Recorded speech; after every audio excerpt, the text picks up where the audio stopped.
I just ordered. The food should be out in a second. Sit down, sit down. Let's all take a seat. Here, hand me your cups.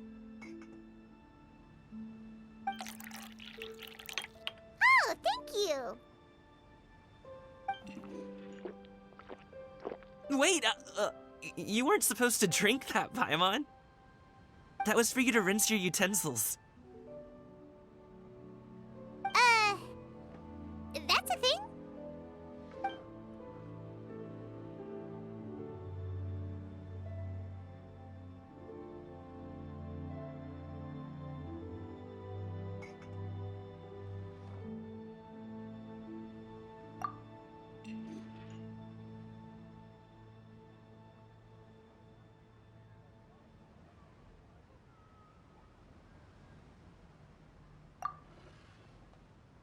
Wow, so much delicious food! Do you really eat all this just for breakfast? That's just how we do it where I'm from. Most of the time, though, I don't eat lunch after dim sum. Oh, that's good to hear. Paimon doesn't need to worry about holding back then. Eat, eat. If it's not enough, we can always order more. Oh, and there's tong soy coming as well. I don't usually have that in the morning, but, well, since everyone's here, I just had to order it. What about you, traveler? Is the food to your liking? Want some more seafood congee? Let me refill your bowl. Paimon's gonna take you up on that. Fill it up nice and full and make sure she gets a few extra shrimp. Thanks!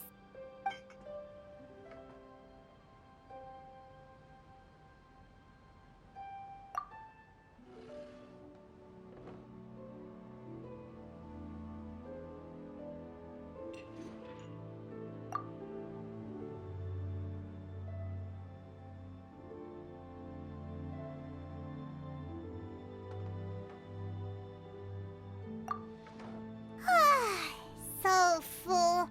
That meal was so satisfying, it even gave Paimon some extra brain juice. Oh, listen, listen. Paimon's figured it out.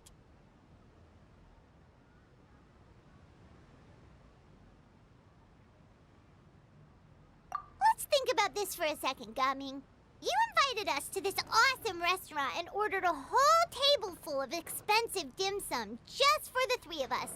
Well, you must be hiding the fact that you're some young master from a rich family.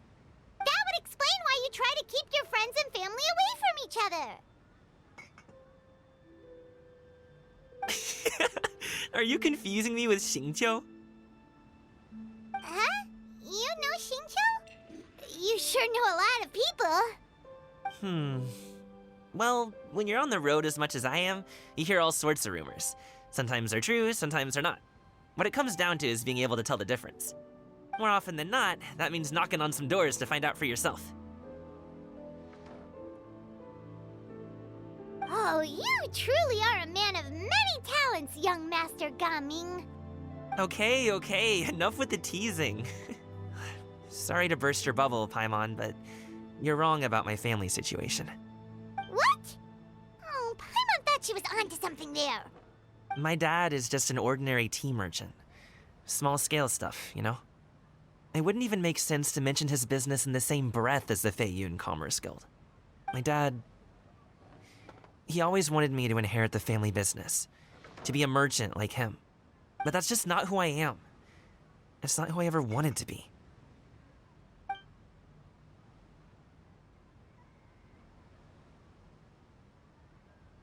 Have you ever talked to him about it? You know, about your interests and aspirations and stuff. Of course I have. I told him I wanted to be a wushu dancer. That I wanted all of Tevat to see what I could do. According to my dad, though, that wasn't a real job. Just a child's pipe dream. Oh, that's terrible. I'm sure he thought I would come around eventually, but wushu dancing has always been the only thing I wanted to do. One day, he tried to get me to visit some other tea merchants to start building the right relationships, but I refused to go. We got into a huge fight. We were this close to throwing hands. In the end, I was so angry that I ran away from home. I haven't been back since. Don't get on my case just yet, okay? It's not like I think I'm completely without fault. No, I know that it wasn't the right way to go about things. But my dad's stubborn. No matter how hard I tried to convince him, it just went in one ear and out the other. There was no changing his mind. I knew talking would only get me so far, but if I made it big in Liyue Harbor, the results could speak for themselves. Gaming. But I'm sure you both already know how that's going. Wushu dancing's just not that big in Liyue Harbor. In the past, I would go door to door from store to store, asking if they would be interested in hiring a performer. Most times, I wound up eating nothing but humble pie. And you can't just rely on dreams to put food on the table, right? So, I found a job as a guard to make some money. And now I have enough to get by and then some. Still, change takes time. Gotta take it slow, you know? Paimon understands. Okay, enough of all that serious talk. Our tea's getting cold. Ooh, let's do something fun this afternoon. What do you say, huh? I'll organize. Actually, we kinda already have plans this afternoon.